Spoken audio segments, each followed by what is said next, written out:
नमस्कार, मैं स्वाति और आप देख रहे हैं विंध्या टाइम्स। नगर निगम के वार्ड क्रमांक 4 खेरी नई बस्ती में मुक्तिधाम का विवाद लंबे समय से चल रहा था।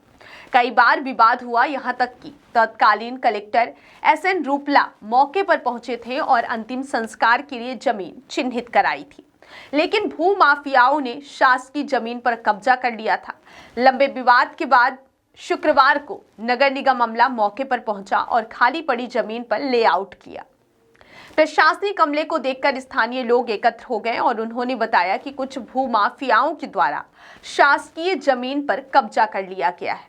अगर उक्त अतिक्रमण की गई जमीन को खाली कराकर नगर निगम प्रशासन मुक्तिधाम बस्ती से दूर बनवा दे तो दफनाने और शव जलाने के लिए अलग अलग जगह मिल जाएगी। साथ ही बरसात के समय में अंतिम संस्कार करने में होने वाली दिक्कतों को दूर करने के लिए शेड भी बना दिए जाएंगे।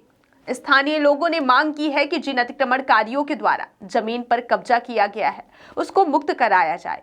वहीं नगर निगम के SDO HK त्रिपाठी ने बताया कि उनके अधिकारियों ने लेआउट किया है जहां शेड बनेगा।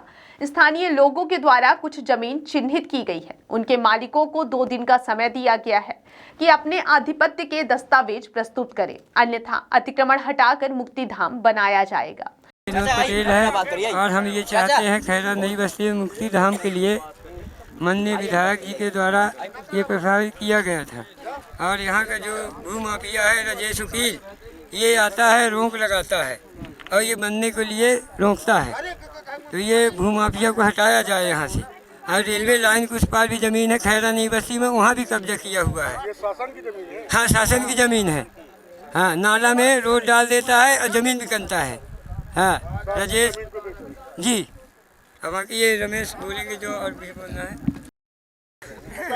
मैं यहाँ का मूल निवासी, हम लोग 2 जात 2 कोल और चमार और 2 घर पटेल थे। उनकी पट्टे की ज़मीन थी, हम लोग उनके कमे अवैध कब्जा मुक्ति वो अंतिम संस्कार करते थे। उसको अपने पट्टों को उन्होंने अपनी ज़मीन ले ली और हम लोगों को मध्य प्रदेश शासन दिया गया। अब मध्य प्रदेश शासन जब दिया गया तो राजेश पटेल ने, उन्हें भू माफिया ने, उन्होंने ज़मीन खरीद के प्लाटिंग करके हम लोग के मध्य प्रदेश शासन भी मुक्तिधाम लिए ले रहे हैं। ऐसे कोई बात है भाई? हमको अपने पट्टे से हटा दिया गया तो हमारा मध्य प्रदेश शासन मूल निवासी को देना चाहिए। हम तो वार्ड नंबर 2 के तो नहीं, हम वार्ड नंबर 4 के हैं, तो हम बंदरिया क्यों जाएं भाई जब यहाँ के मूल निवासी हैं? यदि हम मूल निवासी नहीं है तो मध्य प्रदेश शासन का आज़ादी हो तो हम पे चले जाते हैं। हमारे इतना कहना है। नहीं तो आपकी मांग क्या है? हमारी का मुक्तिधाम, जितना मेरा मध्य प्रदेश शासन मेरे को अगर दिया गया है 4 नंबर वार्ड में, हमको 2 नंबर में नहीं जाना है, तो जो भी मध्य प्रदेश शासन है तो हम लोग को निस्तार को दिया जाए मुक्तिधाम को लाने, बस।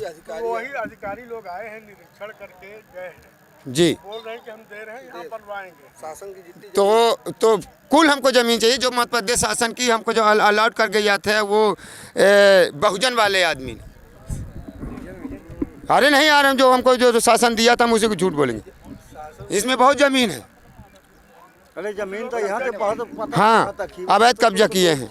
कुल हमको ज़मीन मध्य प्रदेश शासन की चाहिए, बस हमको ना चाहिए चाहते जो कब्जा है। जी, बस हो गया, हमको कुछ नहीं चाहिए। कहना हमारा ये है कि खैरा नई बस्ती में लगभग 3000 की आबादी है और वर्षों से हमारी मांग रही है कि हमारे गांव के लिए एक मुक्तिधाम की व्यवस्था होनी चाहिए। पहले मुक्तिधाम की व्यवस्था अंदर की ओर थी, जो पहले उनके निजी भूमि में आई और उसके बाद हमें ये सरकारी भूमि में आवंटित किया गया।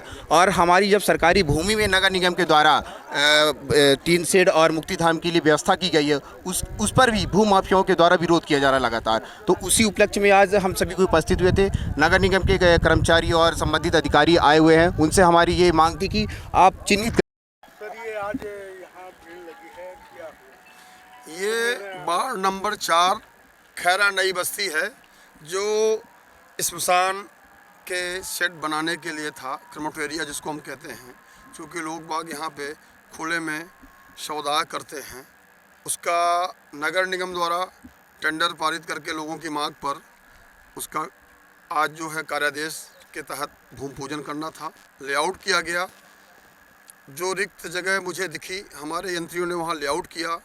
यहाँ के आम नागरिकों ने हमें सुझाया कि सर यहाँ पे और सारी ज़मीन है जिस पे लोगों का अतिक्रमण है, तो उसे भी चिन्हित करें। और हम चाहते हैं कि अगर इस जगह में बैठने की भी जगह बन जाए और सौदा के लिए जगह अगर थोड़ा दूर मिल जाए तो बस्ती से भी दूर होगा और घरों से भी दूर होगा उसको हमने संज्ञान में लिया और हमने इनसे कहा कि हमें इसके खसरे सुझाएं, और मैं अगर उन पर अतिक्रमण है उनको हटा करके मैं थोड़ा बस्ती से दूर हट के सौदा गृह बनाऊंगा, और जहां आज हमने लेआउट किया है वहां पे हम शेड बनाएंगे ताकि वहां पे लोग जो सौदा के लिए आएँ वो बैठ सकें, उनको छाया मिल सके, और पानी बरसात के समय अपनी उस शव को भी रख के वेट कर सकें।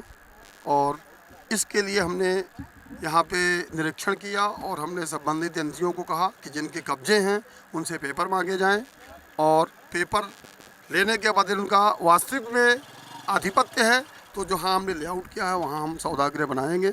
अगर वहाँ जहाँ हमने रिक्त भूमि देखी है और फेंसिंग गड़े हैं और वो गवर्नमेंट की ज़मीन है तो वो फिर सौदा क्रमोट एरिया बनाने के लिए बहुत ही अच्छी जगह है, क्योंकि इधर बच्चे गढ़ते हैं, उधर बड़ों का सौ का वो हो जाएगा दाह। तो इस सिचुएशन के साथ हमने इसको निर्णय किया है। 2 दिन का हमने अतिक्रमणकारियों को समय दिया है। अगर उनके पेपर उनके पक्ष के हैं तो जहां हमने लेआउट किया है वहाँ हमारा सौदागृह बनेगा। अगर वहाँ पे उनका कब्जा है और वो गवर्नमेंट की ज़मीन है तो सौदागृह को वहाँ बनाएंगे और यहाँ पे उनके बैठने का हम सेट बनाएंगे। ये जनता की मांग है। आप जिनको देख रहे हैं ये सब यहीं के रहवासी हैं और आज तक इनका रहवासी ही हैं, मूल निवासी हैं। रहवासी भी हो गए, मूल निवासी भी यहाँ रहते हैं लोग जो आ गए हैं। क्या हो गया?